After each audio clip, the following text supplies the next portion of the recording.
There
we go. All right, this is Jack Donovan, and you are listening to or watching PH2T3R, the Journal of Solar Culture. And tonight, our show is about hate. It came up this week in conversation. It just so happens that my co-host has written a book about hate, which I've avoided citing or talking about for very good reasons. Before we get into that, and before I introduce that, I wanted to... it's always an interesting process making these videos every week. It's like an art project it's like I give myself an hour and I'm like, what do I come up with? And it's like the speed project rather than like it's something that I agonize over for weeks. And what was interesting about this is I'm like, well, what's going to encapsulate hate as well as I possibly can with stock footage that I can find very quickly. And so I found that the footage of the guy with the ski mask on and the baseball bat, right? And, okay, well, that seems reasonable for hate. That's about as close as we can get. It's not really what I would associate with it myself. But so I pull it on there. And then I start downloading the footage. I'm like, oh, this is good footage. This is good stuff. They have the CCTV part and whatever. It's great. And then I realized that on his ski mask, there's a cross. And so they had an embroidered cross on this ski mask. Now, the stock video server, I use Artlist. I'm not being sponsored over, but Artlist is the fancy artsy stock footage I use. And then I use a different one for most of the stuff I get. But Artlist is a little bit artsier. It has a little bit better footage. It's more film industry stuff. And so what this was is they decided what is hate. Well, it wasn't for hate. It was just, they want an angry man. Like it's probably what I put it was angry man. And so this is Christian nationalism. This is like left-wing people, like Hollywood people making stock footage, parodying, well, not parodying, but like really displaying their fears. Like this is what they think Christian nationalists would. There's this hateful guy. I plugged in hate and I plugged in angry man. I'm not sure which one this came up under, but there's this hateful guy. And he's coming with a baseball bat with a little cross on it. And well, if you know anything about Christian nationalists, like that is not how they would come. I mean, the ones that are meme lords online, yes, but they aren't coming after anybody. But the most average people who think that they're Christian nationalists are not going to wear ski masks, and they're not. That's not their scene at all. And so like the idea of like this is a fantasy created by the other side, so it's like almost like a window in a window of hate. It's like their hate projected onto somebody else. We're already deep into the subject matter in a way, because how could you depict a manifestation of hatred in a way that condemns hatred without, in the act of doing so, expressing hatred yourself to some degree?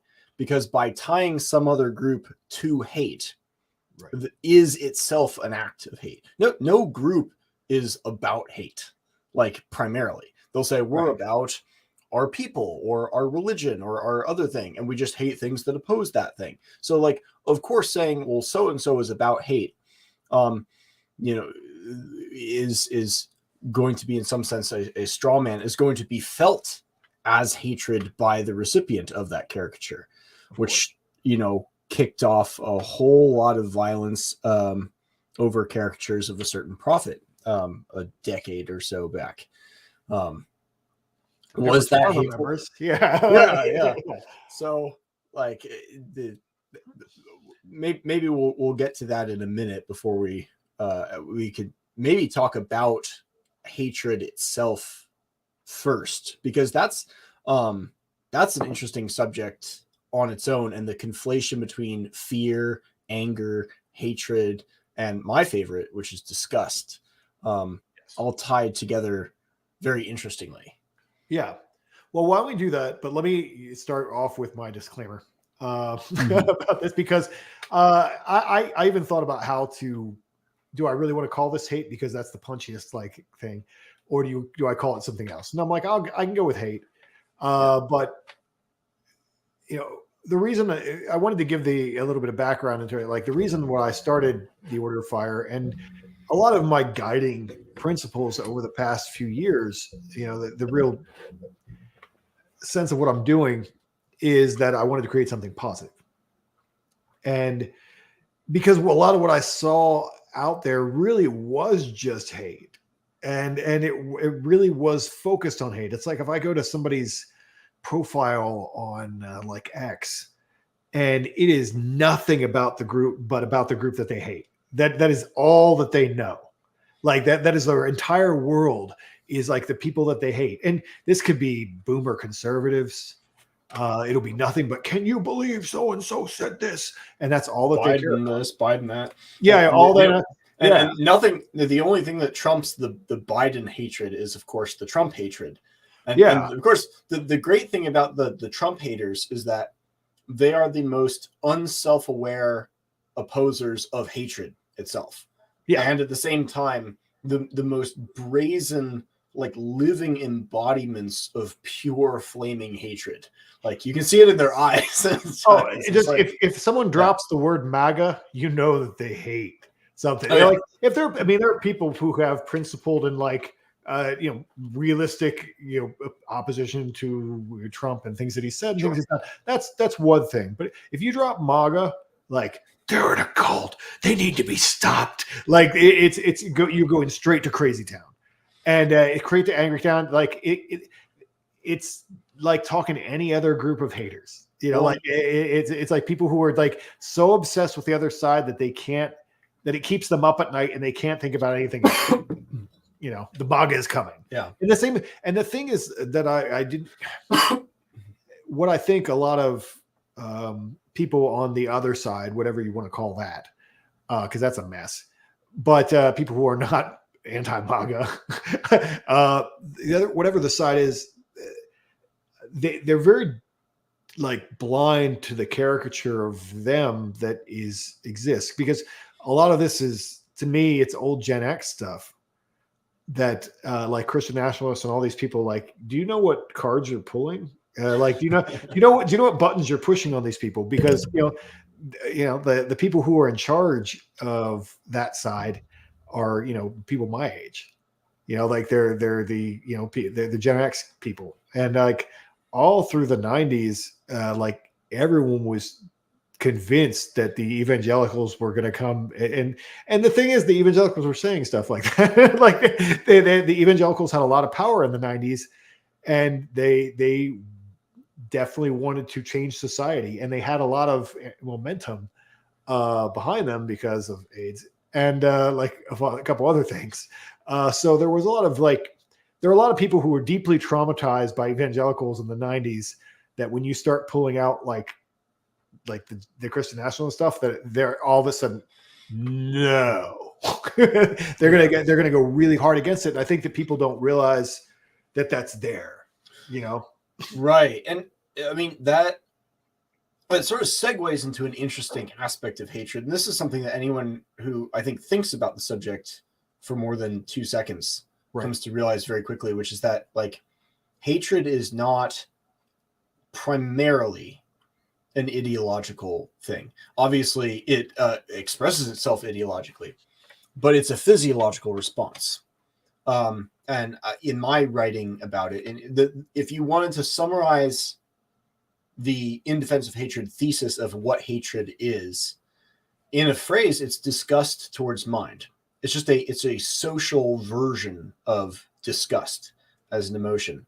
And so, and disgust, the purpose of disgust is to keep you safe from things that would poison you or injure you by disease, essentially. To call upon people to purge hatred from their heart is essentially the call to remove a part of their brain that is associated with the survival instinct. Like, it's not feasible. And to understand hatred by understanding the origins, as you mentioned, like the language used in the 90s, and we can see bits of that today too. There was that famous bit of graffiti from some Antifa person that said, liberals get the bullet too.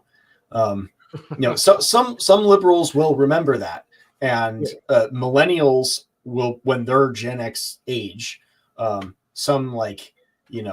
Antifa from Gen Alpha or whatever the generation after the generation of Gen Z will be saying some stuff and like, why do these millennials like hate our points so much? It's because it's drawing upon old memories, threat memories from before they were born, perhaps. Yeah, no, absolutely.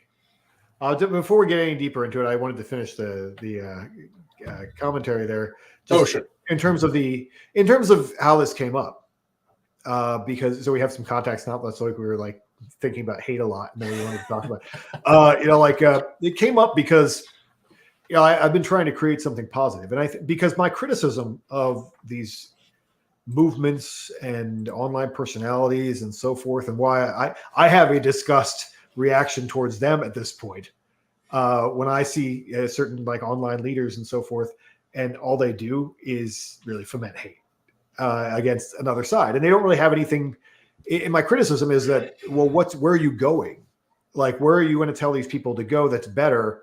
And what are you doing instead of just jerking them off with hate? Because you can do that. Like, hate is like an addictive, like pornographic thing, and people can get excited about it, and they can't wait to get up and hate. Like, and I've gotten in a loop through the 2020 thing and before that, but like you get in a loop where you're just like, you kind of want to be mad. Like, what am I going to find? Like, what am I going to be mad about today? I'm not that way right now at all. But I've definitely been in that space. Like, you kind of get addicted to being angry, and there are people who feed off of that, and they're making money off of it by making people angry. And they might even imagine that they're doing something good by doing it. But if you're not giving them a viable action items to do it's one thing to be angry because there are things to be angry about. And there are people to be mad that they're doing bad things. If we pull good and bad out of it, even there are people are doing things that will threaten your health and happiness. And if you don't, and if it's okay to hate that, and then, okay, well, what are you going to do about it?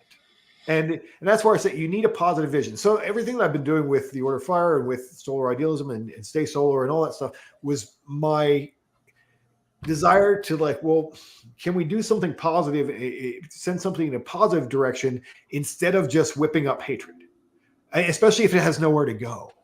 Because you can whip up hatred and send people into battle, but there's no battle to send them into. So like there's of course a battle to send them into, Jack. You can go vote for X candidate. Oh, I just assumed it was going to say I was waiting for you to say the next great meme more. Yeah. There's that too. That's even lower though. Yeah, the next great meme war. That's even more of a hamster treadmill than yeah, exactly. But I mean, that's like, yeah. I mean, the voting thing is whatever. Go give their money to somebody's campaign, whatever. Of course, that's a thing. But the reason why this came up was because we were talking about. I was doing some research on just men in groups, which I go to the classic text. I have it in my other office, but is by it's called Men in Group by Lionel Tiger, and it is really like an OG book. It came out in 1969, and it's the guy who actually coined the phrase male bonding, and it's a fantastic study of the way men go through this process where they aggress against things. And he called it masterful action, which I think is a great little phrase, because when you walk into a campsite, to take the whatever fire, the fire in the dark metaphor, if you walk into a campsite and you're like, well, this is how I want this campsite to look. Let's get to work making it like that. That is masterful action.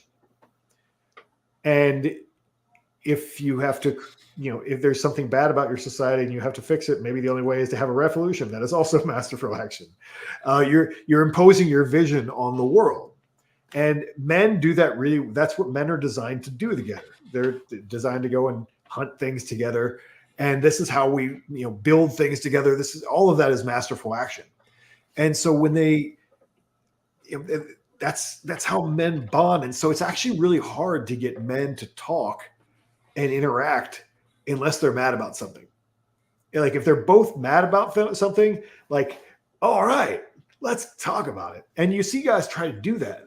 They want to talk about sports if they think you're on their team.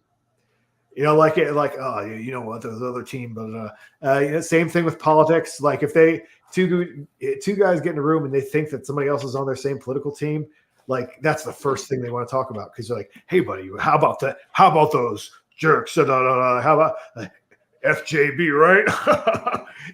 And if they get another back, it's like, okay, they're friends. Okay, we're starting a thing here. And if you don't have anything like that, it's harder in the way that it's harder to get people excited about good news than it is to get them excited about bad news. It's harder to get men to talk to each other if they don't have a common enemy that they've established, or a common purpose that's exciting, but especially anger, and the anger that comes from hate. So there, I will give it back to you. I just want to give context for this conversation as it relates to men and the picture of why we're talking about it. But right. Anyway, so why don't you introduce, before we get into all the different little specific areas of hatred, why don't you introduce your book a little bit? Sure. Well, I wrote In Defense of Hatred in 2017, when I was not as good of a writer as I am today. But a huge, probably the singular influence behind the book was a speech given by Christopher Hitchens in 2006, if I remember correctly, where he was defending hate speech. And it's one of the most beautiful rhetorical demonstrations I think you can find online. I recommend everyone watch it. There was a time where I had the whole 20 minutes or so memorized, but the gist of the speech was that freedom of speech, because it was a defense of free speech against arguments for censorship of hate speech. A true defense of free speech requires a defense of hate speech, and that the people who, and he brings it to religion about 2/3 of the way through. He says the people who are calling for censorship most vociferously are themselves standing upon books that could very legitimately be called expressions of hate speech. He says, towards the end, you look in any mosque or in any synagogue or in any church, and you will find a book that advocates genocide, slavery, and ethnic hatred in some form or another. It's very This becomes an Ouroboros, eating its own tail, if it's applied objectively. But of course, it never is. So it always feels like a kind of selective. The opposition to hate speech seems like a kind of selective cover for censorship. That's how it's applied, politically. So that was the context. But I wanted to take that further and say, it still sort of grants, it's talking about hate speech is something that, like, it's called this or that. But is hatred itself even actually bad in the first place? And that led into there was a time, about the time I was writing this, there was a slogan. Some people might remember this. It was going around. It was a very, very poorly grammatically written slogan, but it was "Love trumps hate." People might remember this, and it was it's funny because it's like, are we supposed to love the hate that is possessed by Trump, or it's not immediately grammatically clear in the mind. So there's some complaints about that, but it sort of invokes a dichotomy that a lot of people very naturally have, which is that love and hatred are opposites from each other. If you are hating something, there's some quote, I don't remember, I have it at the beginning of my book, I should probably look at it, but it was some famous person, doesn't matter who said, you shouldn't hate because you won't have time to love people, basically. I don't have I'm too busy loving everyone to have time to hate people, as if those two things are mutually exclusive. And but when you think about, like, what causes hate, and pick the most absurd caricature of a hate group or whatever that you want, it always stems from a love of something. They love, group X loves Y, so they hate Z, because they see Z as a threat to the thing that they love. Now, we can say they don't understand the dynamic, or the thing that they hate doesn't actually pose a threat to the thing that they love, or, very importantly, maybe they love the wrong thing. There's all kinds of ways where the hate might not be justified, might be bad. Right. But in principle, any kind of love carries the latent possibility of hatred if the thing that you love comes under threat. Now, there's one exception to that, and that is something that nothing can threaten. So if you love, for example, a god, and if you are supposed to only love a god that cannot be killed or injured or defamed even, or destroyed, then it makes sense to purge hatred from your heart, not only because there's no purpose for it, but because it would be a kind of symptom of loving the wrong things. So there are very particular, particularly Buddhist and Christian theological justifications, and not all Christians agree with this, and I'm very happy that many don't. But there are nonetheless certain theological arguments for purging hatred from your heart. But for those of us who care about this world and the things in this world, there are the justifications for hatred turn out to be identical to the justifications for love, because the two are the same. Now, I hit publish on that book in 2017, and then in 2018, I started running across the neurological support for this that I didn't know about when I hit publish. So I did not include the research on oxytocin or the Robert Sapolsky's points about the neural circuitry itself. Turns out there are some shared brain circuits that connect love and hatred, and there are some funny Psychology Today articles talking about how oxytocin isn't just the cuddle hormone, it's also the xenophobia and schadenfreude hormone. I think I remember seeing something like that at some point. Yeah, the gloating over the misfortune of others, your enemies in particular. Like those are actually, at a neurological and neurochemical level, these things are linked, which I didn't know even as I was writing this. So it was an interesting discovery. So the whole premise of love trumps hate, which we've talked a little bit about the danger of word thinking and getting caught in linguistic categories and so forth. The distinction between love and hatred is, like, obviously, if I'm loving an object and I'm hating an object, that's very different, relationship between me and that particular object. But at the level of my brain, those two feelings are related.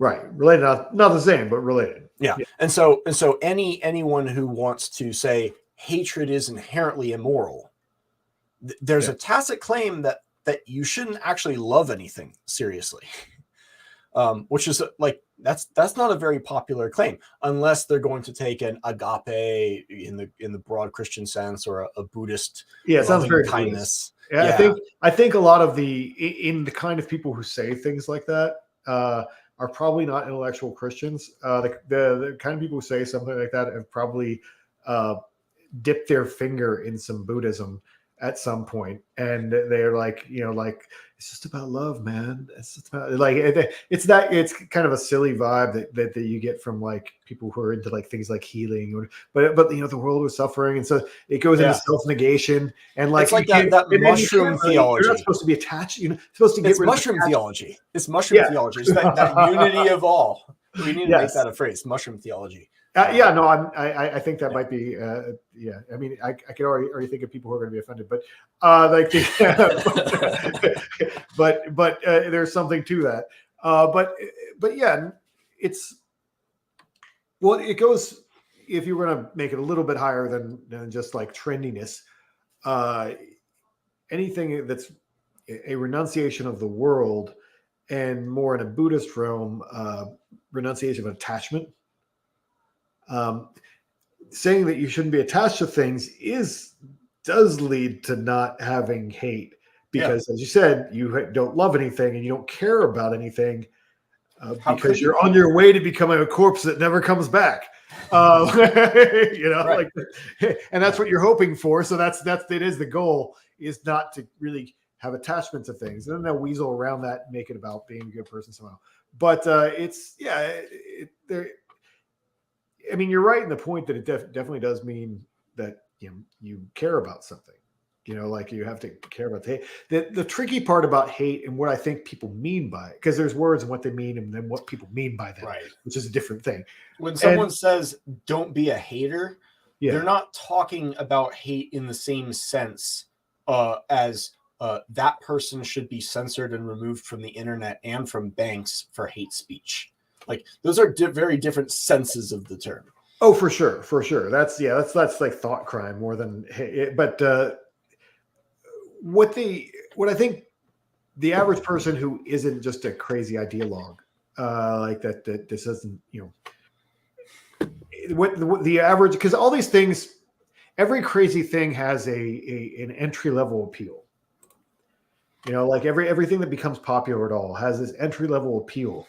That this seems reasonable. It seems like a reasonable point.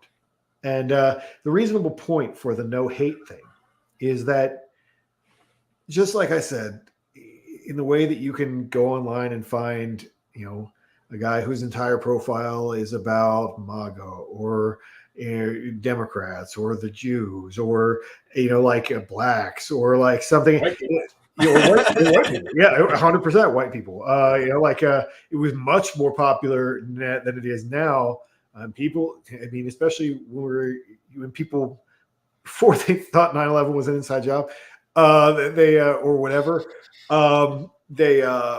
Muslims. Muslims. I mean, there was very, very popular in America to hate Muslims for a while. It isn't now, but it was, and among the very best people. Among the very best people, you're talking soldiers and like whatever, they were like, no. And conversely, there's a much smaller community where I think we've both dipped our toes in versions of this, that thinks that everything wrong with the world is essentially Christianity too. Right. And it's easy to hate. And there's some people who enter that world because of like abusive families that they grew up in. Yeah. And other people just come in because there's this punk attraction to hating on the thing that's popular. Yeah. And now it's not even cool. No, it's not. Like it's already mainstream. But that's so 2009, you know. Yeah, exactly. It's not even cool. But like, but before that, it was still, shocking and exciting to be like, everything wrong in the world comes from religion. Do you listen to Marilyn Manson too? Tell me more. Yeah, exactly. But that's that mindset. But the reasonable point that I was talking about is that we all know the people who do that, and the people who do become consumed by hate, and where hate becomes their primary concern. Like I said, they're addicted to this. They're porn addicts, basically, and that all they want to talk about is who they hate and whatever. And that's the grain of where this argument is reasonable, because that person is not productive. Yes. That person is toxic to be around. I don't care what side they're on. Yeah. That person is not going to bring you up in the world. Being around them is an anchor around you. You don't want to be around that person, because it's either you start to agree with them and then you become that person, or it's just an awkward, angry time. It's like a bad relative that you don't want to hang out with at Thanksgiving. Well, the funny thing is, if you grant the legitimacy of the hatred and said this is a real problem that needs to be stopped, those people are actually counterproductive to their own desired ends.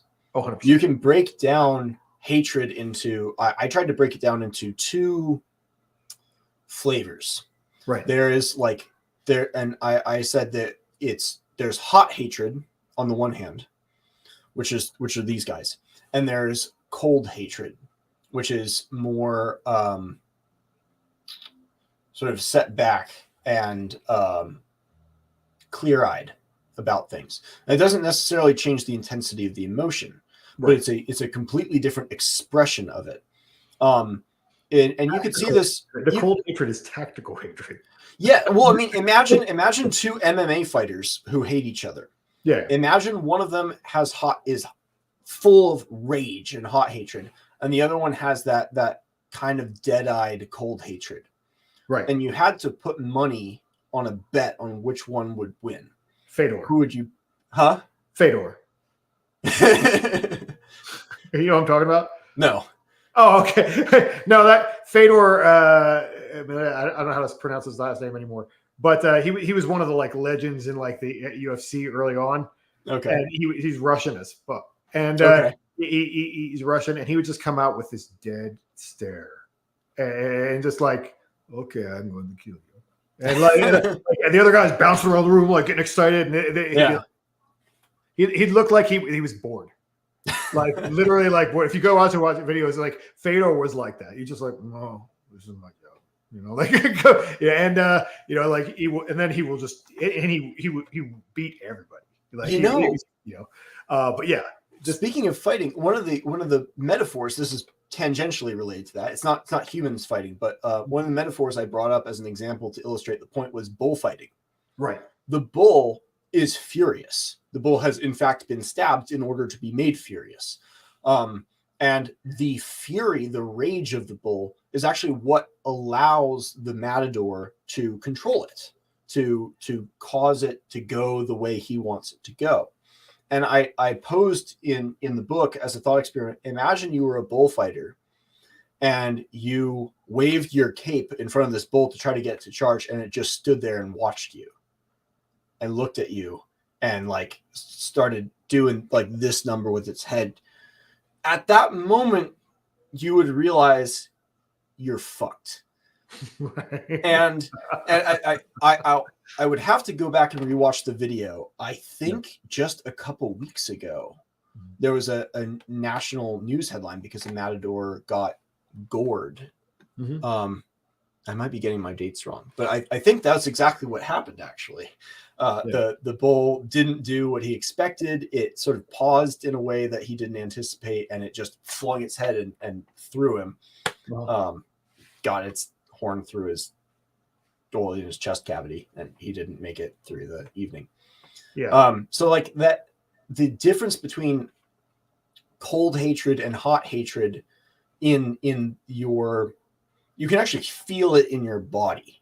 You know, there's actually a temperature difference and a like a difference in your vision. Right.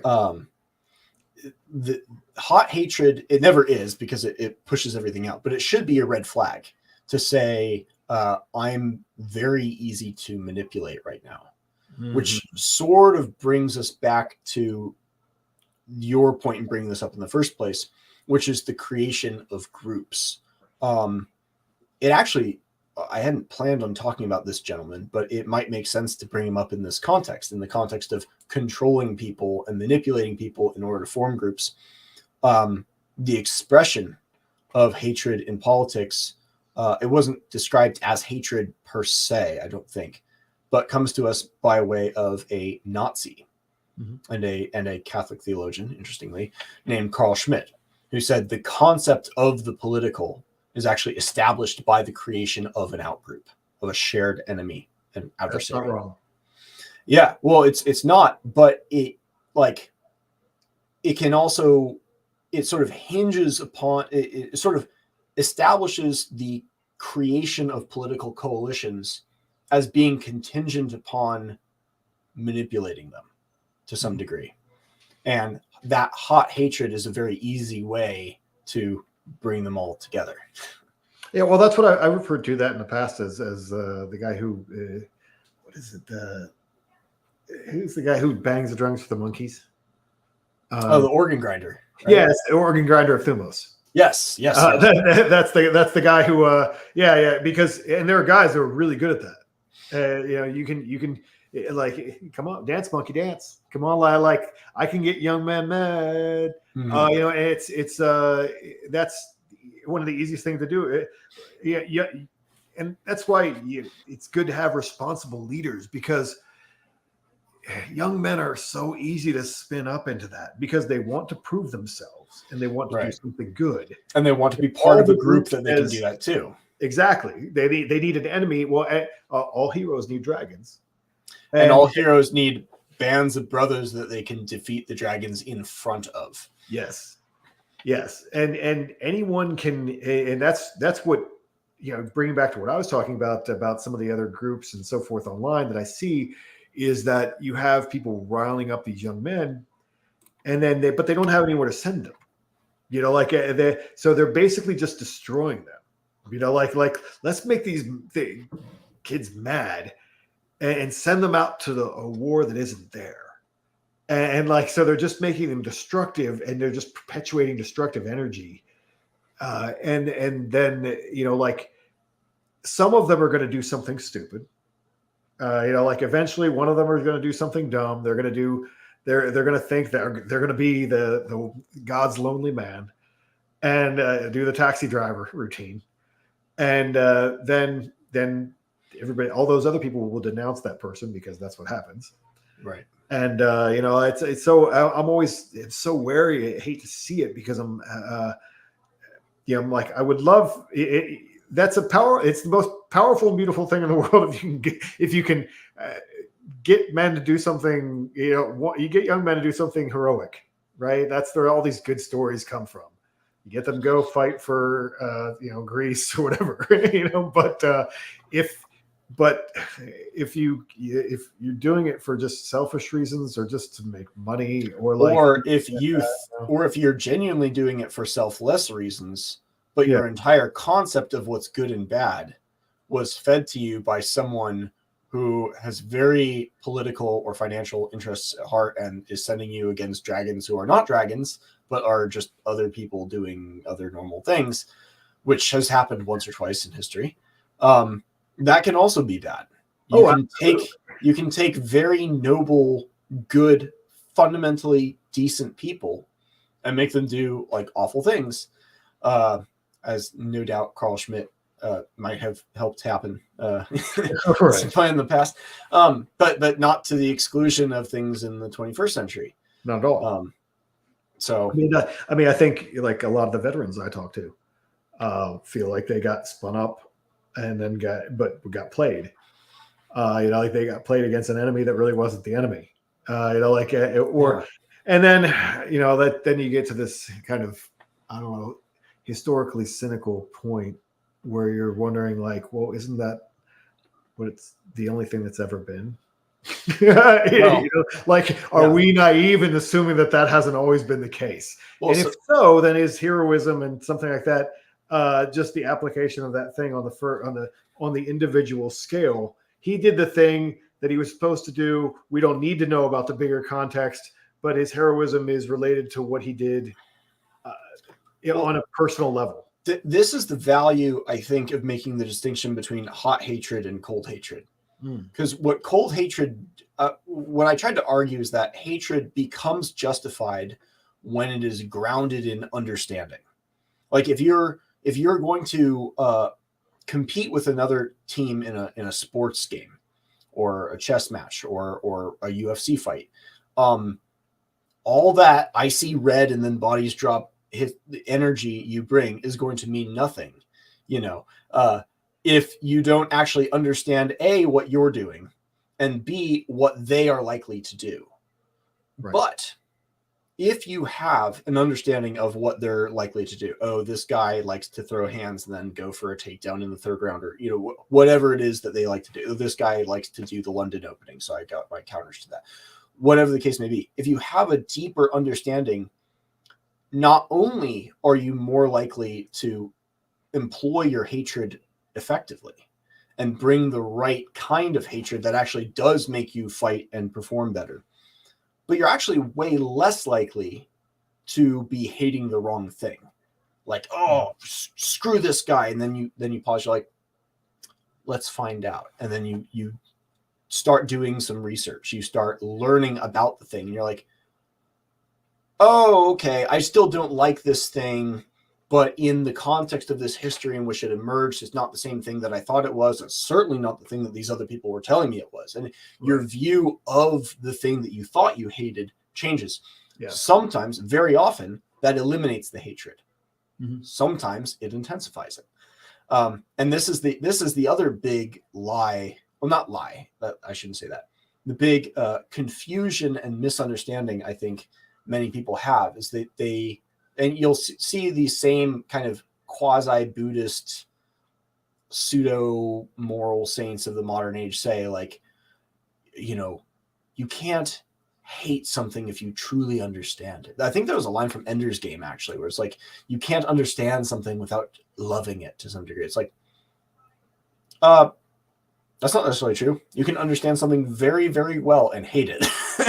And hate it all the more for what you understand.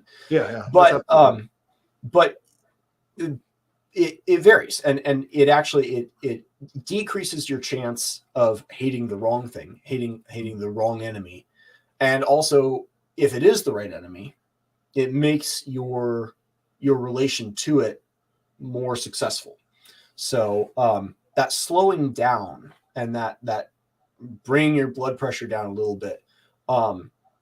I think it's the best way of understanding it, I think, is it changes you from a low agency reactive person into a much higher agency proactive person.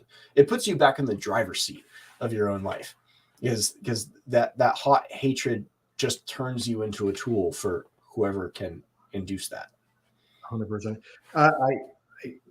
I've known a few guys, especially when I was running groups for a while. I don't know if we have any of those guys in our group, but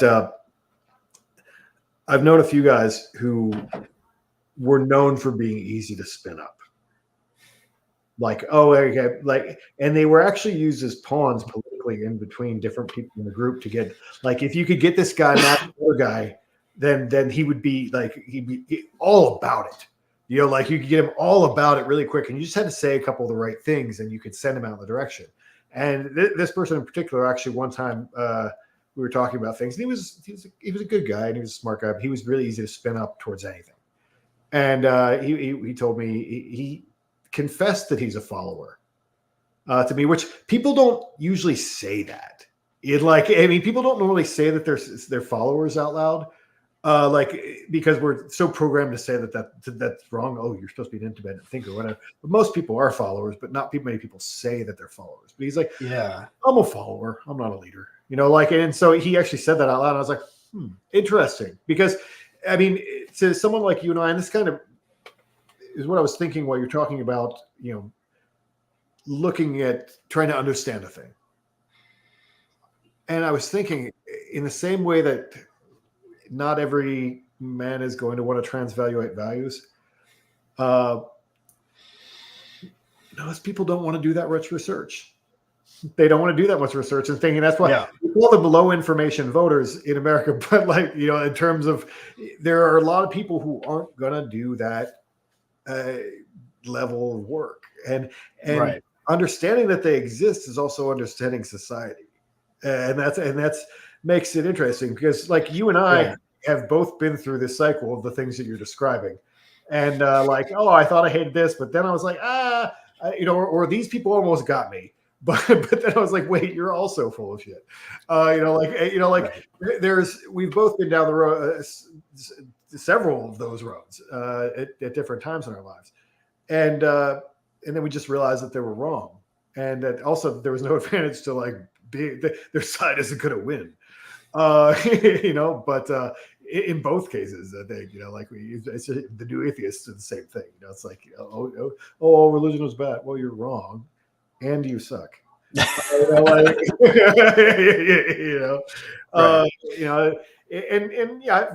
I've been out. I've changed my opinions about certain things a lot.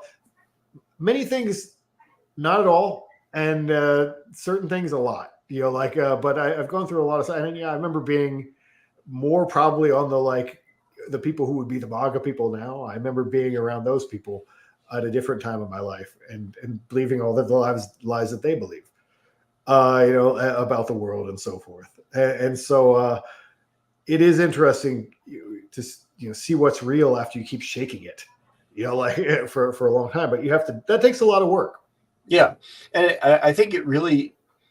This is if there's any advantage to philosophy that I try to impart to people, it is in practicing that slowing down, practicing that let's take a step back and let's instead of knee jerk just BTFOing,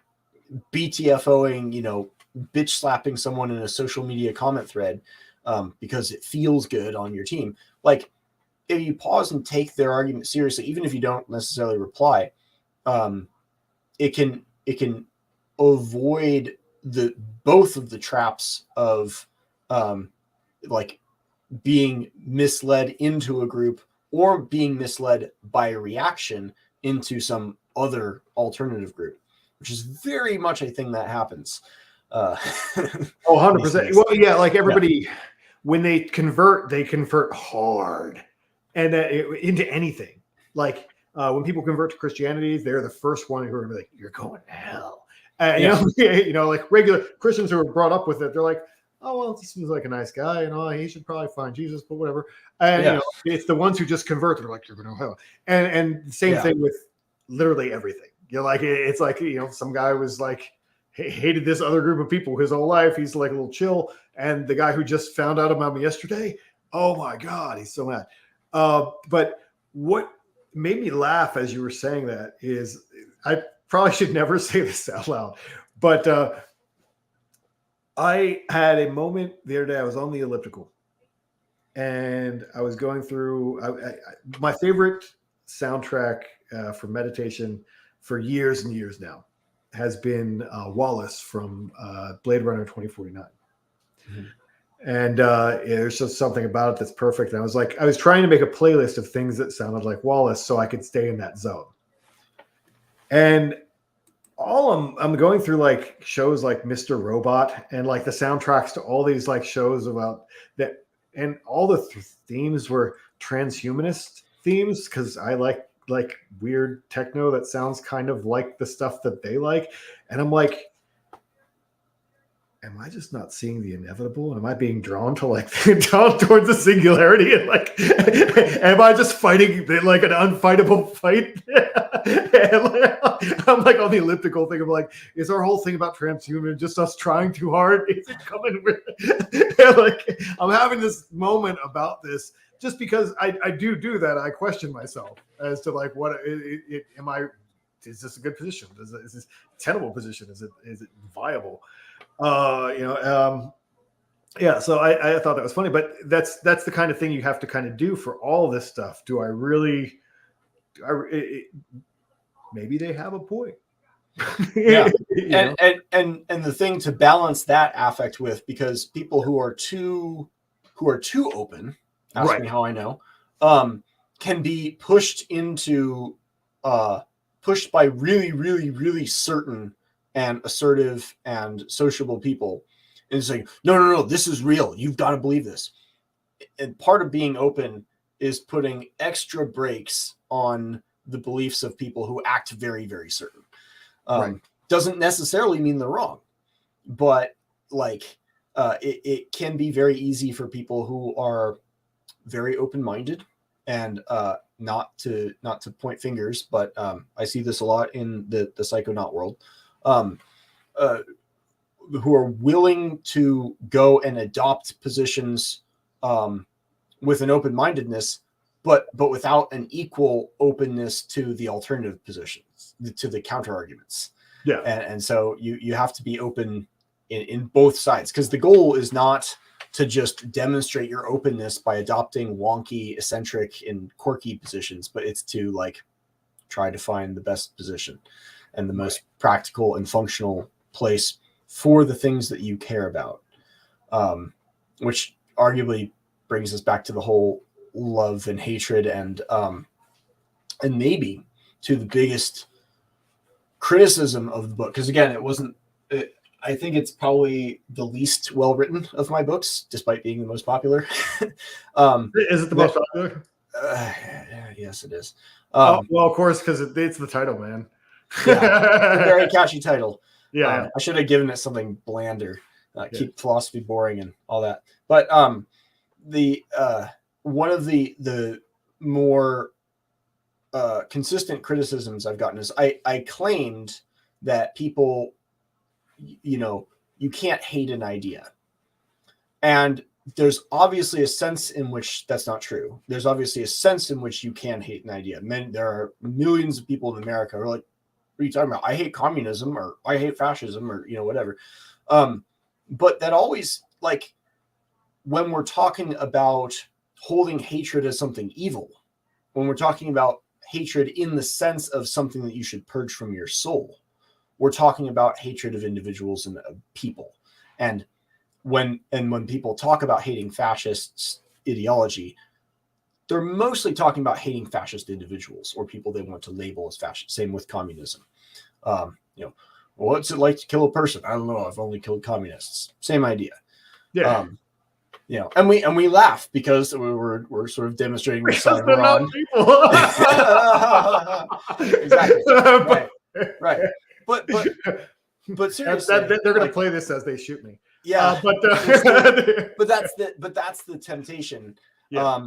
And that does seem to be how it works out. And I don't know if it's psychologically possible to actually retain real hatred of an idea without that spreading over into hatred of the people who identify with and who support that idea.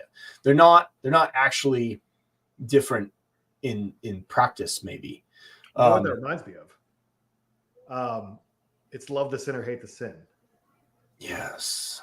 That's almost you're asking them to do the same thing. They're asking them to do the impossible. Yeah. Because if my hypothesis is correct, that hatred is essentially a form of disgust. I was inspired by a particular psychologist named David Pizarro, who had been doing a lot of research on disgust, particularly. Mm-hmm. And what he noticed was that disgust was extremely unusual in its contagiousness. Right. Disgust spreads by contact. So if I am angry at my friend Fred, Yes. And then another friend of mine goes and talks with Fred. I'm not now angry at my friend who talked with Fred. I'm still only angry at Fred. But if I am disgusted with Fred, Yeah. and one of my friends goes and hangs out with Fred, and like Fred's an enemy, now we have a contagious quality. Now my friend who went and hung out with Fred is like also a little bit disgusting, like hate worthy. Well, that's like cancel culture kind of thing. Like, well, that's because cancel culture is fueled by hatred. Right. It's the same idea. So yeah, no, absolutely. Well, in the sense of, I've also experienced that with totally different people who are on only very exact opposite camps. We all have our experiences with this, I imagine. Yes. I mean, but like, if someone, especially people who have a lot of enemies, have a lot of people that you're not allowed to hang out with. If you're going to be friends with them, you can't hang around with all these people that they've made enemies with. Yes. And so that becomes a problem. But I checked, and man, our communist, I almost said our communist section. They're not people. We're not communists because we haven't censored the chat. Yeah, no. We should be responding to these though. Yeah. No, it looks like it's blowing up in there. I haven't like read any of it yet, but let's have a look and see what's in there so we can respond. One of the first ones, Aaron says, hate, or is it protection of the individual and group identity that can't maintain form without policing counter ideas? Which I think is a very important point. And sometimes hate actually is exactly that. Sometimes it's not. Sometimes it's the illusion of that. And the point in stepping back from hot hatred into cold hatred and trying to see if your hate is justified is to make sure that if you're going to take the time and energy to hate something, that it's grounded in protecting something that is worth protecting. Yes.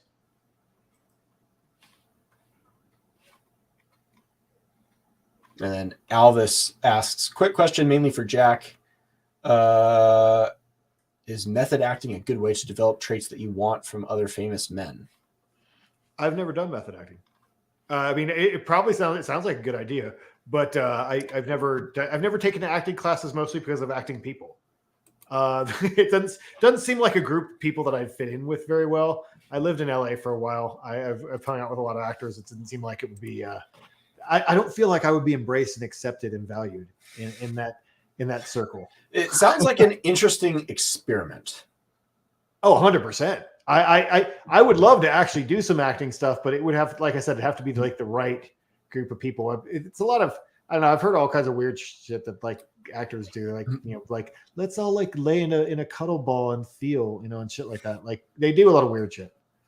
If we were just gonna like work on delivery of Shakespeare, then I'd be like, sign me up. But I don't see that there's a lot of that.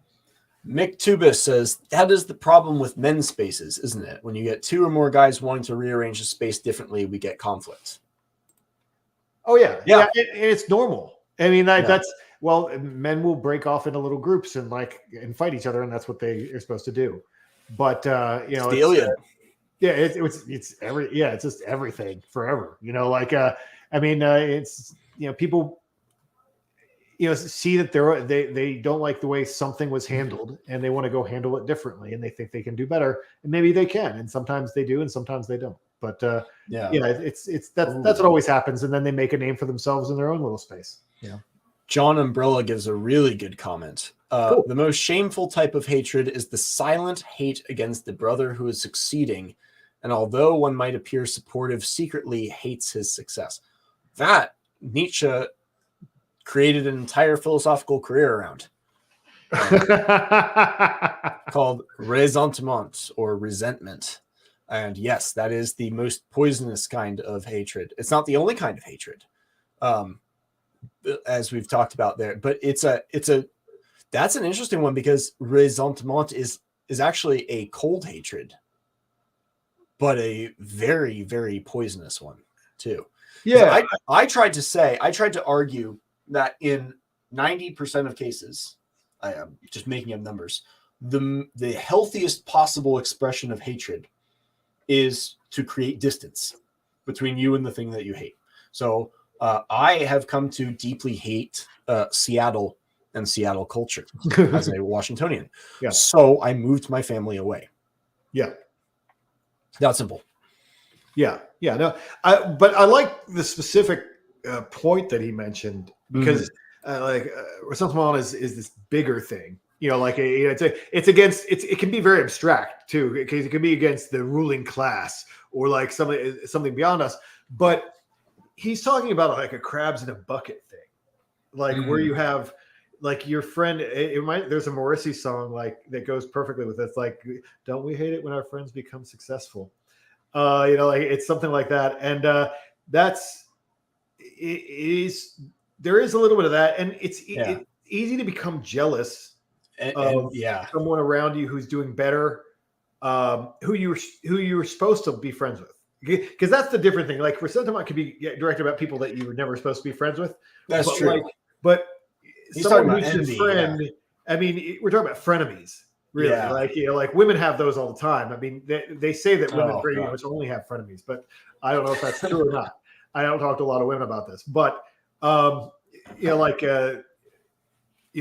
friends that you generally are like, fucking great. I'm glad, but there is a certain level of like, okay, you made $2 million. like. All right, like cool. You start to get a little jealous. Like you're like, oh, okay, all right, nice Maserati, buddy. There's a certain level where it does become like, like you don't want them to do that much better than you. It's a rare person who I think can swallow that.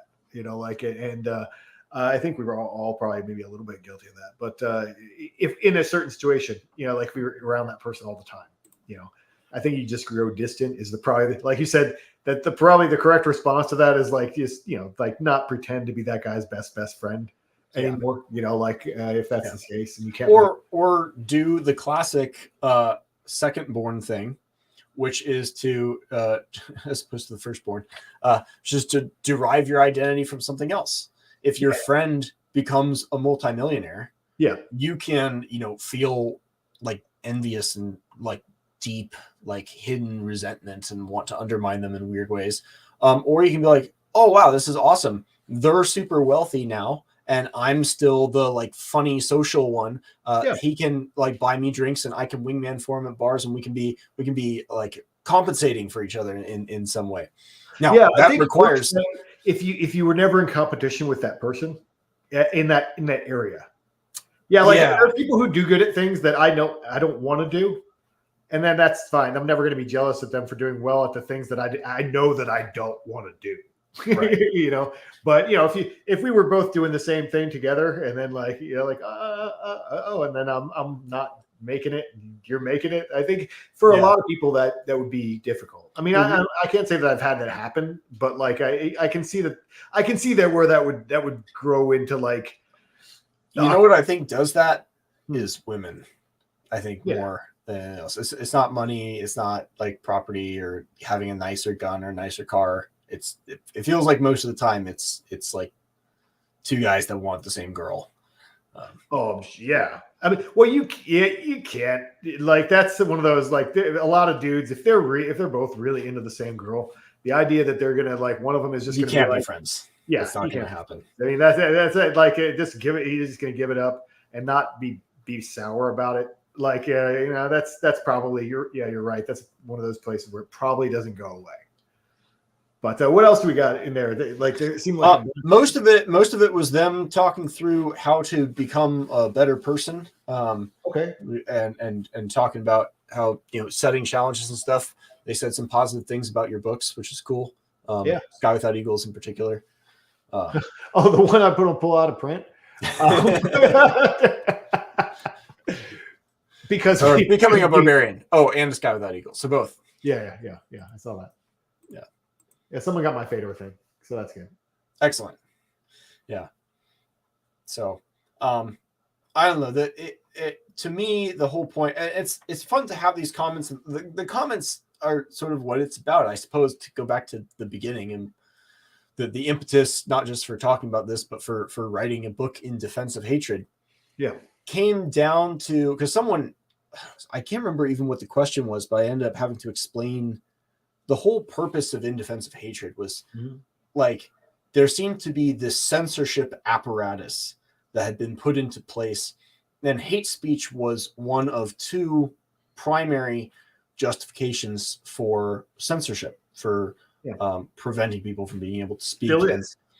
Well, the last few years we've seen the other one pop up. Hate speech was one, and the other one is harm. And harm it sounds related. It's a slightly different justification for censorship. It's actually an older justification for censorship, but hate speech was kind of the more spiritual, moralistic justification for censorship. And we really saw the harm justification, I think, in 2020, 2021, all the way through 2022, with medical disinformation. Oh yeah. That kind of thing. Yeah. But I mean, hate speech was being used, especially in the 2010s, and as justification for censorship in schools and universities, and in other places as well. And so it felt very important to say that this is nonsense. Like philosophically, this doesn't make sense if you want to embrace love. And there are many debates, usually within the religious sphere, about that. And Christopher Hitchens was really the champion of that. But also, like, it's good to remember that some things really are worth loving so much that you'd be willing to hate over. But the number of those things, your family.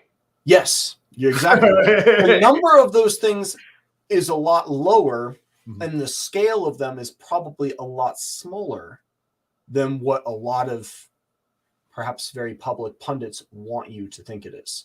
And by the way, those pundits are often the ones who are at the forefront of challenging and criticizing hatred. Yeah. So the whole thing is really, the whole subject feels like an exercise in let's cool down and think through this a little bit, and suddenly things become clarified and censorship loses a little bit of its power, and we can talk more because we're not censored, and think about what is worth loving and worth is so valuable that it would be worth defending.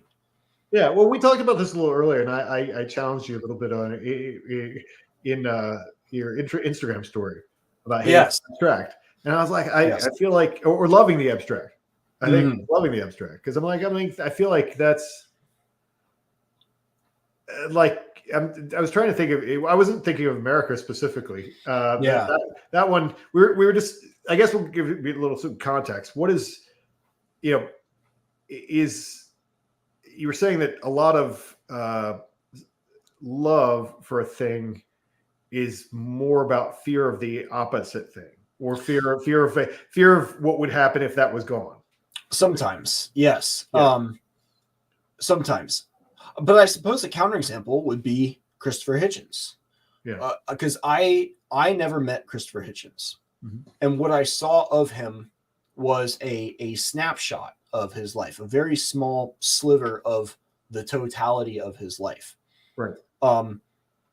What I love in Hitchens is sort of more of an idea than the person.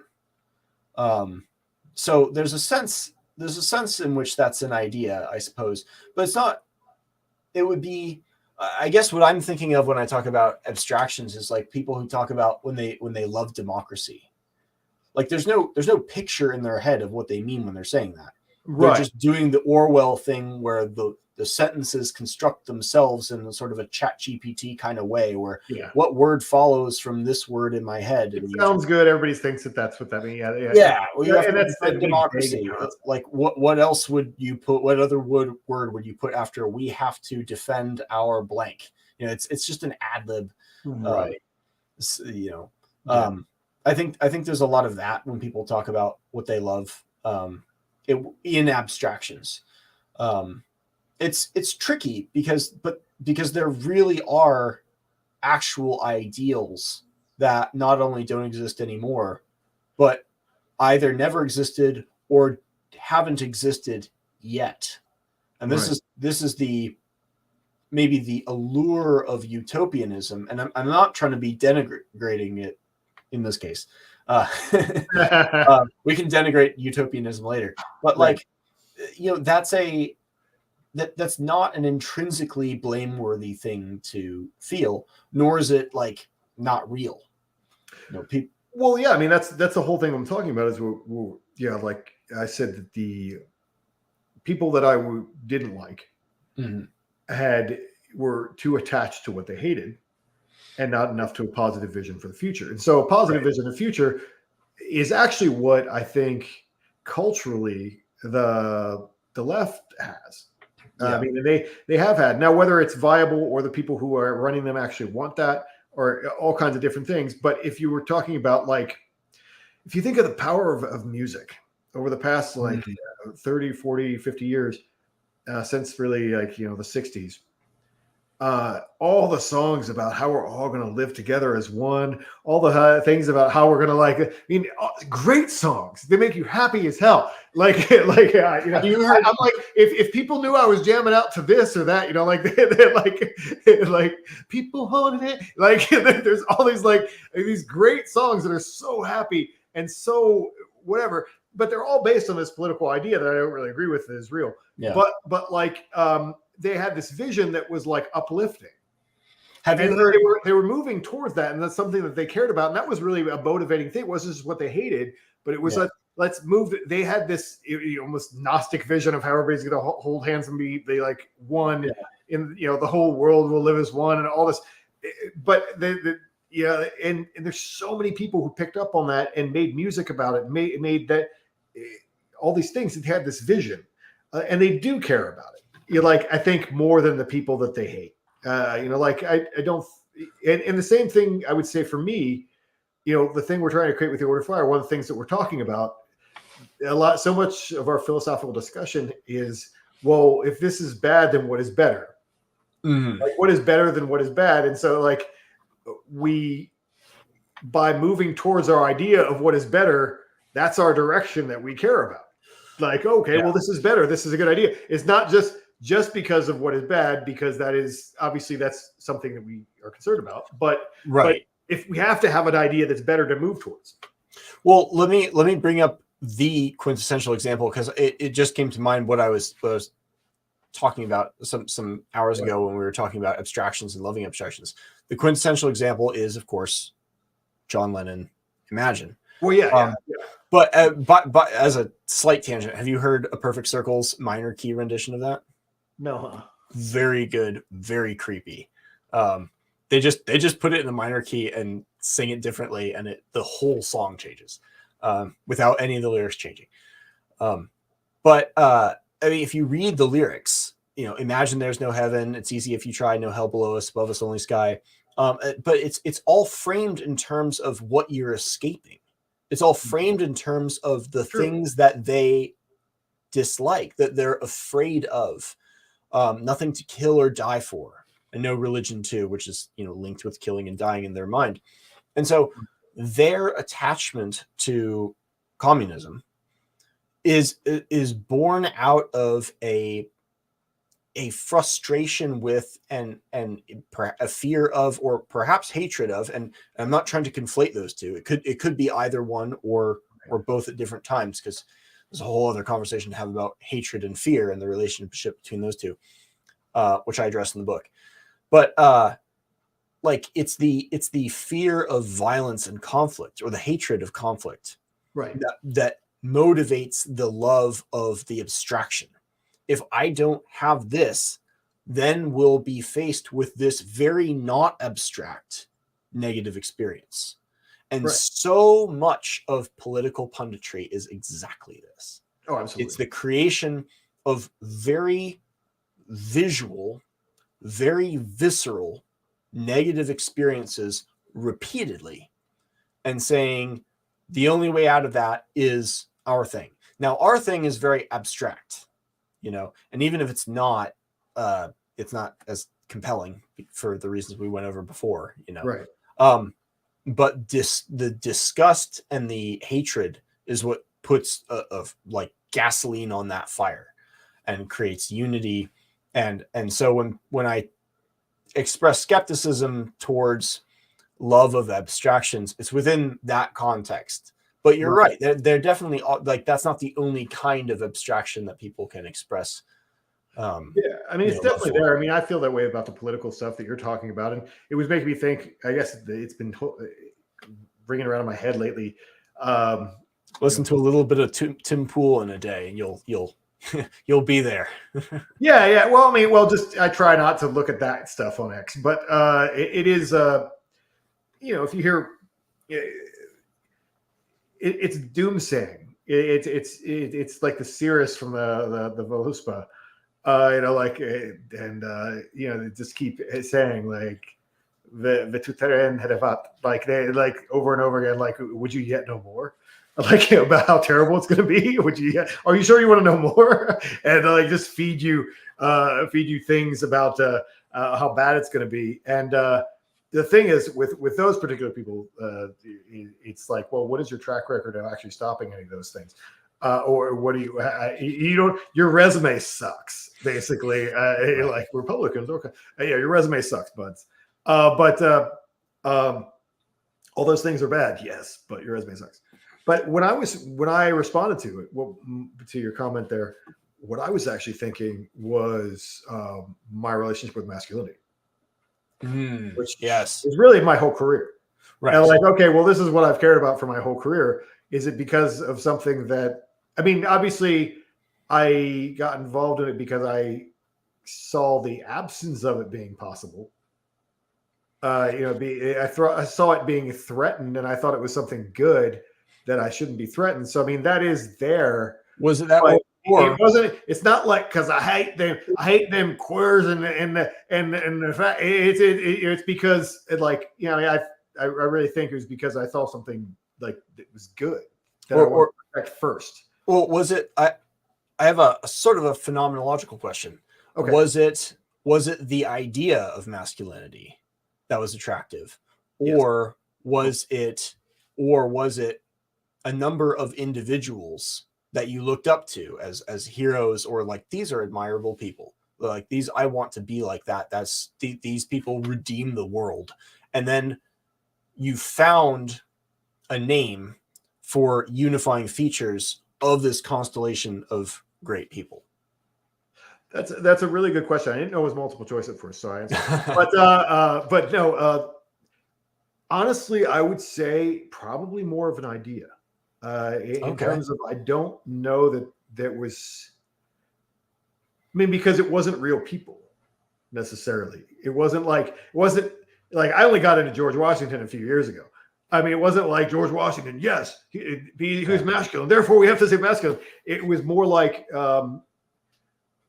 So they didn't. You're saying myths and ideas, and like this idea. So they didn't sit you down and like Clockwork Orange you in front of John Wayne for. No one did that. There are people who believe that actually happened, but it was the joke about the feminist obsession with John Wayne. So. Oh yeah, no, 100%, yeah, they would really believe that. But no, I mean, I really think it was a slow coming of like, this is a thing. It's a unifying thing. And a lot of it was fictional. It would be more like you reading the Iliad and realizing we need to save masculinity. It would be more like, I think for that's closer to what my experience was. It is like all this literature that I was reading that I hadn't liked it as a kid, and then I saw this thing, and then you do see it when you start to see it in real men, in real life, and you realize that it's a real thing and it's not fiction. I mean, but it's not necessarily that I idolized anybody that I felt like I needed to see that person, that what that person represents. I don't think that happened. But it's an interesting question. Yeah, people always speculate about that kind of stuff with me, like what they think, And at some point, it becomes challenging to excavate. It becomes kind of a chicken and egg thing, or what's the phenomenological difference in our experience between like a parent or a friend in our real life and a fictional character in a book, in terms of ideals and takeaways. But and when there's also this quote that someone said to me once, and I forget who actually, like, it's attributed to, but that walk through, as you go through the past, you keep leaving footprints there over and over again from the present. So we slowly kind of rewrite our idea about what our past is over time. Yes, and so like we narrate our own stories and kind of edit as we go back, and that becomes what happened. I'm not saying that I'm lying or like that, that's the way it happened. No, for sure. I'm not saying that that's not how it happened, but I'm saying that like it is hard after when you get 10 years, 15, 20 years into a thing. Like people always ask me, what was the moment that you decided to do that? I'm like, I don't know. It's not like I had a car accident and like became a superhero or something. It's like it was a slow like realization of things. Right. Yeah. Well, and I suppose it would be relevant actually to bring up the person of interest in our conversation earlier, which was Stefan Molyneux, one of the OG banned for hate speech characters on the internet. I followed Stefan Molyneux very closely for like 4 or 5 years.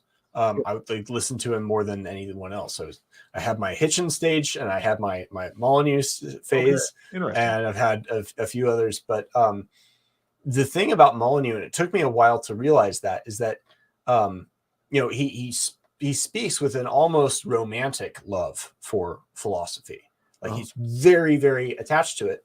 But the more you listen to his shows and his description of his childhood and his upbringing and his relationship with his crazy and abusive mother, you realize Stefan Molyneux's, like his hero, Ayn Rand, his love of a positive thing began with a hatred of a negative thing.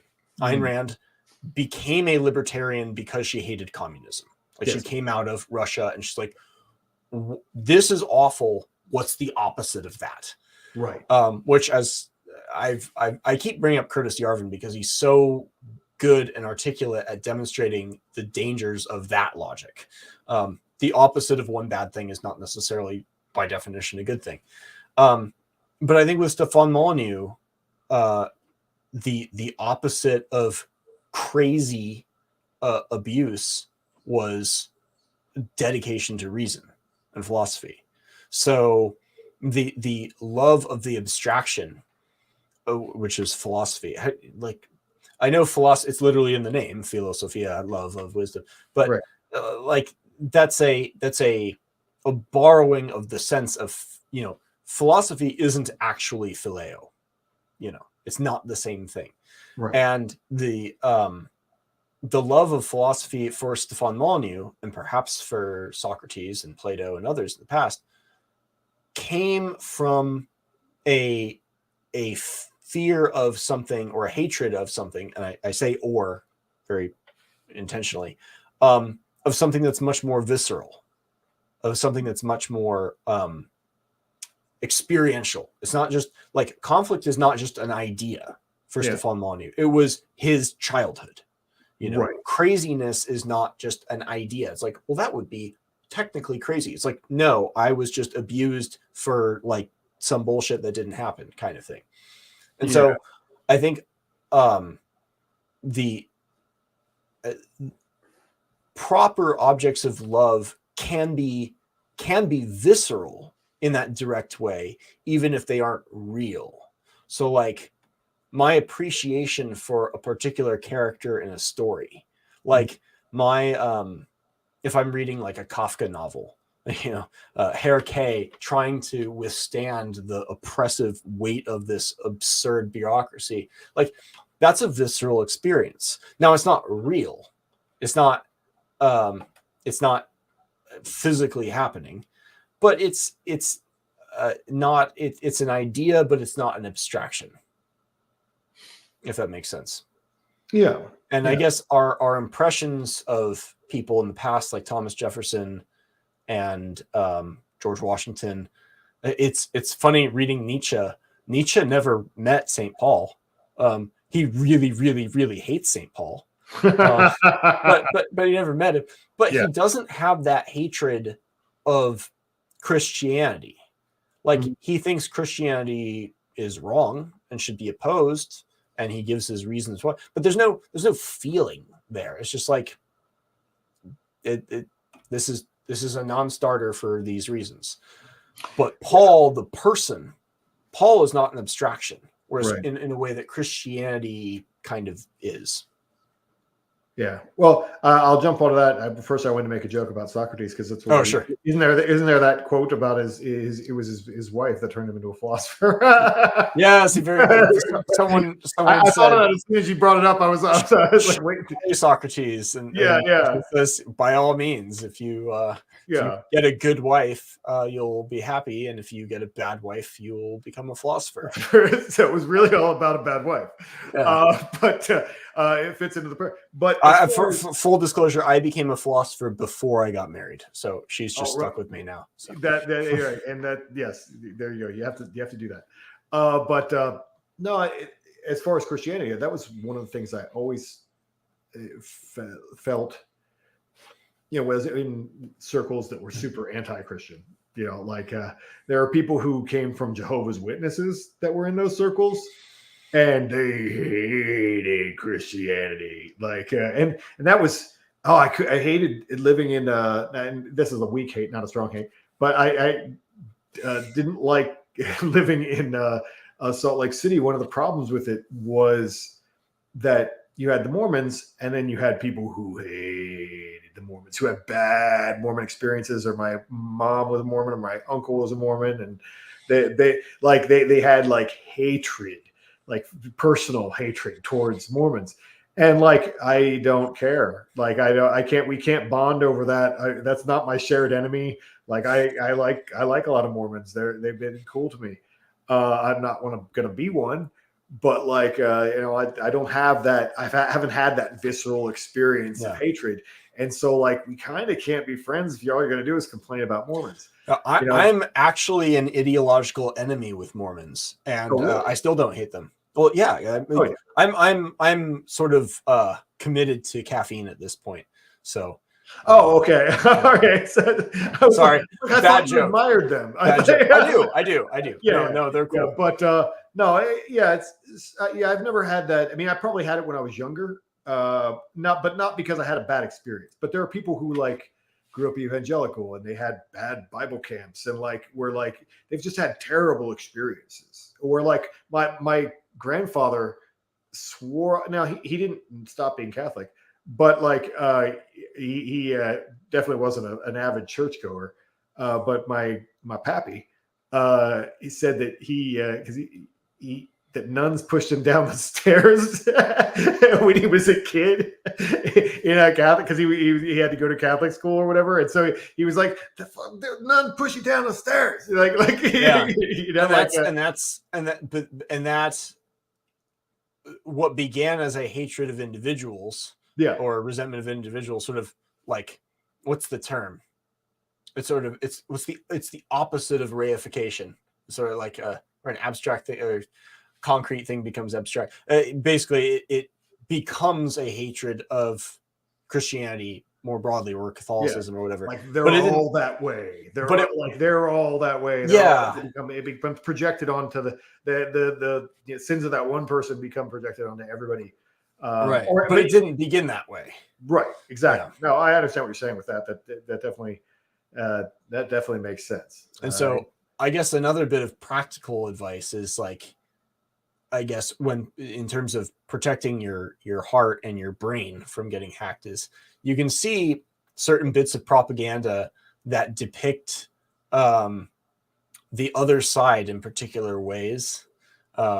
It's very easy to think of examples, and the left doing this with MAGA people, depicting them all as like obese Walmart goers, the guns, saying dumb things. And the right does this too with like Antifa. It's very easy to depict all leftists as these like slinky college kids who don't shower and so on and so forth. It's very easy to do.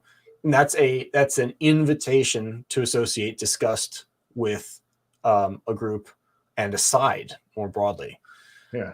I'm sitting here searching my mind like, but where is the lie? It becomes and I feel like that's right. Yeah. Well, and that's the thing too, is because have you been to a Walmart recently? Yes. So was there anyone at the Walmart who would have validated the leftist propaganda about MAGA people? 100%. Although if you go to Walmart in a major city, it's actually fairly ethnic. Well, right, yeah. You can find what the left say it is. That's like the propaganda works. It works because it's right some of the time, and so every confirmation becomes confirmation of the portrayal of the whole, and you see this like with like divorce statistics too. There's like the asymmetry and what's memorable and so forth. But I can think of many instances where that is the case. Yes. That is it. Yeah. I was just with that specific one. I was like, no, that really has been my experience. And so it's hard because disgust makes our minds kind of hackable and manipulable. But on the other hand, you don't want to fully get rid of your disgust response. No. I mean, I think this is one of the things that the right has or certain sections of that has been like, if there's a dude walking around in a harness down the street and in front of kids, like you should probably be disgusted by that. Yeah. Would you believe me? Would you believe me if I told you that there is research on disgust reactions generally, and it falls down very differently on political sides? Oh, really? Okay. It's actually almost the most powerful personality predictor of political affiliation is disgust reaction. Leftists, on the whole, and this might explain the Antifa thing that you've experienced, have a very low disgust response, much lower disgust response, and people who tend to be conservative tend to have a much higher disgust response. Yeah. So that makes sense. There's a chicken and the egg thing there, like a little bit. I mean, is that like, that would be my next question: is what comes from what? Is it like, have they been that way since they were children? Is it like did they grow up in a left household? Or can you change someone's disgust response with ideology? Yes. I don't know. Yeah, I know that's probably. I'm pretty. I mean, well, because some of the circles that you and I have been in, like somebody gets in with that circle, and then they get disgusted to it. Well, hey, that doesn't mean that they never had a disgust response before, but I mean they get things to be disgusted. What triggers by. it? Huh? Yeah, what triggers it? Yeah, I'd have to think more about that. Yeah, I mean, I'm suddenly wondering now how relevant all those studies are. It's just like, where does that come from? Because if you're brought up with the same thing, like, okay, say you're conservative, you're brought up in a household where we all, everyone around you in your neighborhood, in your cul-de-sac or whatever, has the same pretty much values, the same like whatever, and you've been taught all your life. You brush your teeth, you take a shower every day. You like, there's a certain way you dress, and and then you see this dude who looks like Jesus. So I can hit two birds with one stone. You see this dude that looks like Jesus, this dirty little like creep, and then you're like, well, he goes against every value that you've been taught your entire life. So is that really like that was groomed into you, that response, to a certain extent, But with other things, I don't know if that's always the case. Did learning to be more open and more like less hateful, did that make people turn down their disgust response? Like, don't judge, like, don't be okay. But is your sound messed up? Yeah, no, I'm sorry. Okay. No, I'm just thinking about that. It's okay. it's one of those. I think you're right. It's one of those chicken and egg things that could go either way. I have a hard time imagining anyone having no disgust response at all, because it's like one of the things that's kept us alive for millions of years, like before we were human beings. Well, think of the programmed disgust response of vegans and vegetarians. Yes. Well, this because they will look at you like, like I can't believe you're eating meat. Oh my god, like this performative fucking thing. But I mean, it's got to be real to a certain extent. It can't just all be performative. Right. Well, and it goes back to the David Pizarro point about it being contagious. Yeah, Things can be made to disgust you. Oh yeah. So and maybe everybody around you is disgusted by it. Like you're going to absorb that, and like I'm going to be disgusted by it too, because that must be what's disgusting. Like that must be what's disgusting. That's like that's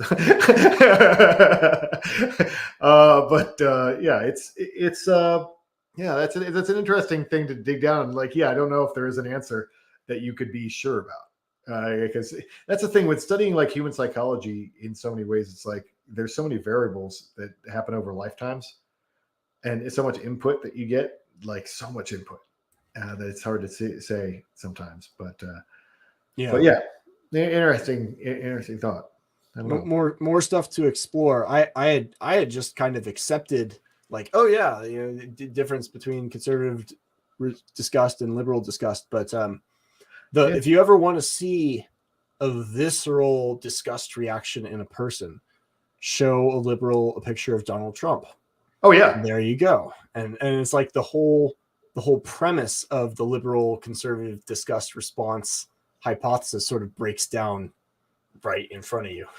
Oh yeah, especially because it also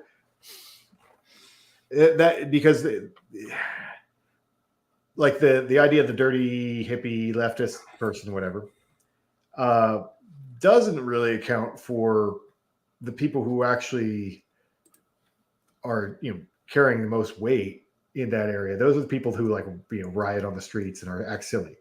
But the people who your average like blue city Democrat person who goes to work every day and is clean and is like taken care of and whatever, I don't ever think of them as being far leftists necessarily. I think the far left is being like in college, but the average person who has that Trump response that you would say, their response to him is disgust based on elitism. Yes. Because they are the new conservatives, and so like yes, that's is like he's a vulgar man. He's vulgar. He's improperly educated. I've had like Obama spoke. The person I'm going to see tomorrow. I have had an old friend of mine. We have had many long arguments about because he insists that Trump is stupid.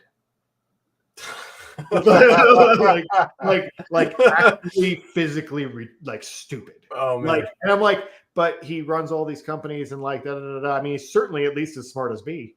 I mean, I'm not saying that he's like that doesn't mean that he's good or bad or anything like that, but I feel like he's fairly accomplished individual who has a lot of balls in the air that he's juggling at any given time. I don't feel like he's dumb, and he's dumb. Could not let it go. And this is a very smart person that comes from a very good family and is like, but a very liberal family and like whatever, very smart person. But he was like, no, there's no way he's retarded. And so that's a disgust response that comes from like clean upper class people like who are just like he's vulgar, like he's just not one of us. And these are the people who think that you're automatically smart if you have like a received pronunciation accent or like an Oxford accent. Oh yeah, that will. Well, it was like that tweet that you sent from what's the guy, the journalist who was going after Douglas Murray. So Americans are just suckers for anyone. Glenn Greenwald. There we go. Just suckers for anyone with an English accent, and he just eviscerated. I like Douglas Murray, but like on this point, Douglas Murray was very clearly wrong, and Glenn Greenwald was very clearly correct. It was just an extra burn because Glenn Greenwald is gay, and he was like, and he sounds slightly gay. It was just an extra like, ugh. It was just an interesting conversation, but there is that they are suckers for. There are signals and this is where then some of the intersectionality criticisms become correct. As a sad Hitchens fan on the point of English pronunciation, but anyways, but there's a. This is where like you could actually get into like believing some of the intersectionality stuff in sense of like pronunciation and the ability to speak well is, comes down through your family a lot of times because you've been taught to speak a certain way. You're like, I mean, this is how your parents speak, and they are college educated people, and they speak in complete sentences and often paragraphs. And if you grew up in a trailer park, you do not know how to talk like that. And if you grew up in the ghetto, you do not know how to talk like that. Yeah, you have not been raised to. You have to learn to speak like that. And we've talked about this before. I was like, I've gotten into speech patterns just from talking to my dogs. I only talk to my dogs half the time, and so like my speech pattern has gotten like. I don't know whether it's Bruder's voice or mine. Like a lot of times I'm just walking around, I'm talking like this, and it's Bruder's voice. And then the Spaghetti talks like this, like Michael Jackson. And I'm like, and so they've gone into my like they've become part of my speech patterns. Oh yeah.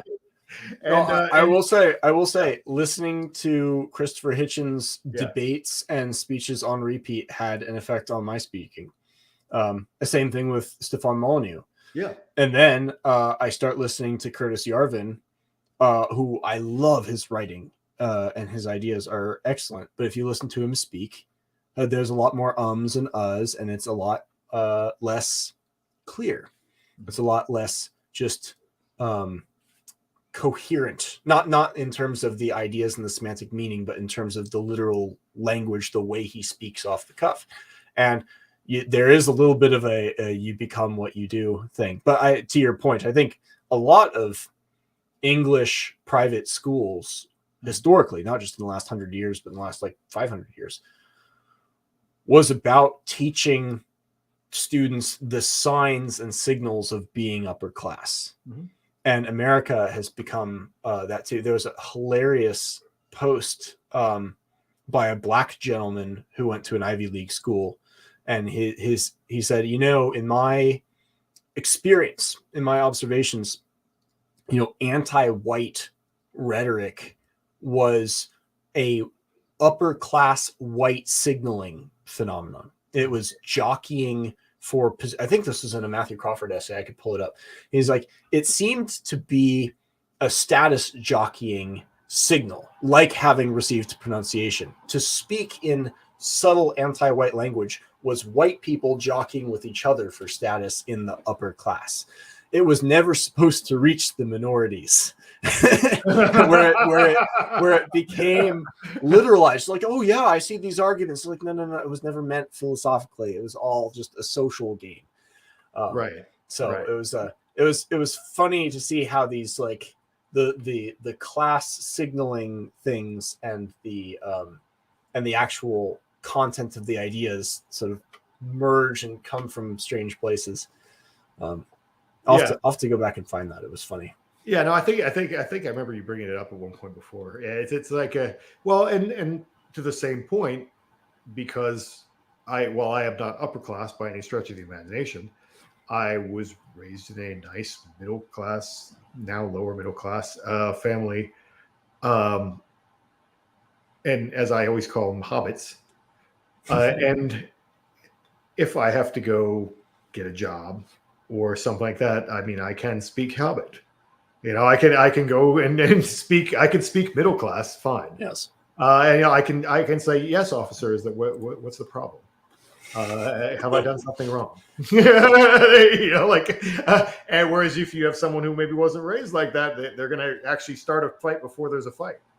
And but I can speak bureaucrat and to a certain degree, enough to get me by. I'm a nice fellow. I can be a nice fellow and go to the bank and do the things.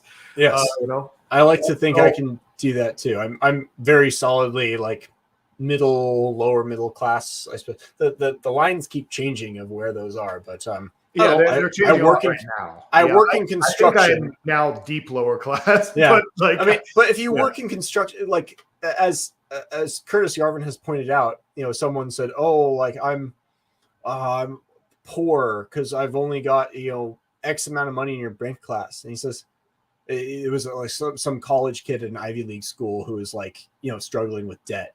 And Curtis Yards says, no, you're not poor, you're broke. Poor is a class. Broke is an amount of money that you have. And so there are lots of people who are broke but who are not poor. And conversely, there are lots of poor people in the class sense of the term who are multimillionaires. Yeah. Going back to the class thing. And I think maybe that's the point of these left-wing people who are insistent that Donald Trump is dumb, because dumb actually has nothing to do with IQ. Maybe dumb has everything to do with class. And Trump speaks like the lower class, so he's not smart. Smart is like how Obama speaks. Right. Yeah, exactly. And it reminds me of the same thing. And, like I think I've mentioned it before. It's over now, the series. But we were watching that show, The Gilded Age. I think I might have brought it up once before. I don't know. In this or some call or something. But The Gilded Age, which is basically a show about society people in New York at the turn of the century, railroad age. It was basically railroad tycoons, but it was really about, it was kind of like by the guy who did Downton Abbey. So it was really about their households and their servants and like the dramas and the women and whatever. But the whole thing of the show was basically the upper class New Yorkers keeping out the new like industrial wealth that was coming through. Because nouveau riche, yeah, exactly, the nouveau riche. Like they can't get a seat at the Academy of Music. This is my bid to pass in the upper class. I want to be upper class passing because I can say the word nouveau riche. Yes, of course, yeah. That's traditionally been a hallmark of the upper class is speak a little bit of French, and probably goes back to like Normans and stuff. But it speak a little bit of French, bring that over, whatever. But anyway, we should probably wrap this up now. Well, there is a nice little bow tie we can put on this, tying it back to hatred and being controlled by hatred and class, because I think a lot of the opposition to hatred comes from this upper class, perhaps a healthy upper class distaste for being easily controlled. And there's this line from a Mark Wahlberg movie, Shooter, where he gets tricked by the FBI or by the Homeland Security Department or whatever it is, gets tricked by the government basically to be the fall guy for an assassination plot. Yes. And he, in explaining how it all happened to his dead friend's wife, he says that they pulled the Patriot card on me, and it worked. And he says, I'm not proud of it, but I'm not ashamed of it either. And I think that's a lot of it, like summarizes our feelings of patriotism are very closely tied to our feelings of hatred. It's like it being easy to rile up is not a good thing, but it would be shameful if nothing could rile you up, at the same time. And so it's hard to find that balance where you're not easy to manipulate, but you still have enough heart and connection to things that matter that you can, that the world has substance to it in a value sense, that it's not just one undifferentiated Buddhist mass of unity and you're waiting for to be blown out. So exactly, that's to be undifferentiated matter. So the upper class disdain for hatred has some utility, but it also maybe explains why the upper class can be so freaking weird and so disgusting, frankly, at times. Their openness can lead them to very weird and strange and arguably not great places. Yeah. Well, there's also the freedom to move that other people don't have. And true. I mean, there's a golden parachute there. Some of the leaders, the edgy movements are often trust fund babies. Yes. That is actually a very common thing. so because they don't have the consequences of saying the things that they're saying in the same way that that other people do. Like they're not worrying about a paycheck. They're not going to get fired. So that's they can take flights of fancy that other people can't.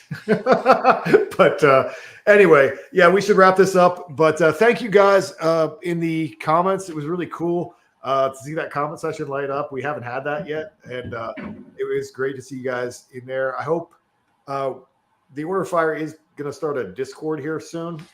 It's really just about my schedule as to where I can get it, when I can get it up and running, and then release it and launch it and whatever. Everything is an ordeal. But we're starting to start a Discord server so that a lot of our guys can interact. So maybe some of you guys who are in the comments here can interact and so forth, so that you don't have to apply to be a member of the Order of Fire or all that, but also you can still be a part of this bigger thing and this exploration of ideas that we're doing and solar culture and so forth. So stay tuned to that. That's going to be in the next 2 weeks because it has to be. And this author has this book that you can find In Defense of Hatred on Amazon, but if you just want to look at it, it's also on my blog for free. So you can just go to Caffeine and Philosophy and search In Defense of Hatred, and it's all there. It's not as easy to search through as a book, but all the text is there, so you don't even need to buy it to read it. Cool. Well, that's cool. Cool. And beyond that, thank you guys, and like and subscribe if you hadn't, to anybody who's late along. And I promise I will have a lot to do tomorrow, but I promise I'll get the audio version up tomorrow. Hopefully, I didn't put up the audio version from last week until today because I have to process it and get it over and do everything's packaging. That's what I should outsource. Oh, yeah. I should outsource the packaging. Is what I feel I can comfortably give away. But anyway, guys, so it's been great. See you later. Thank you, Christopher, and stay solar. Stay solar.